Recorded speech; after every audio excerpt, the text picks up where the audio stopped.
Welcome to our channel. Capital One Cafes combine banking services with a welcoming coffee shop environment where both customers and non-customers can enjoy amenities.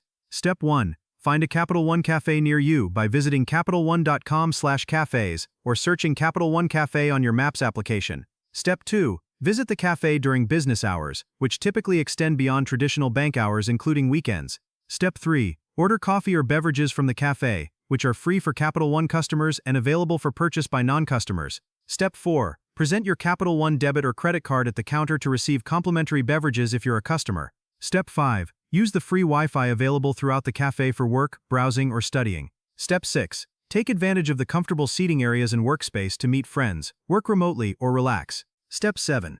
If you need banking assistance, speak with a cafe ambassador who can help with account questions, opening accounts, or financial guidance. Step 8. Use the ATMs located in the cafe for deposits, withdrawals, and account inquiries. Step 9. Attend free financial workshops or events hosted at the cafe by checking their calendar. Step 10. Enjoy the community atmosphere while handling your banking needs in a more relaxed setting. Don't forget to like this video and subscribe to our channel.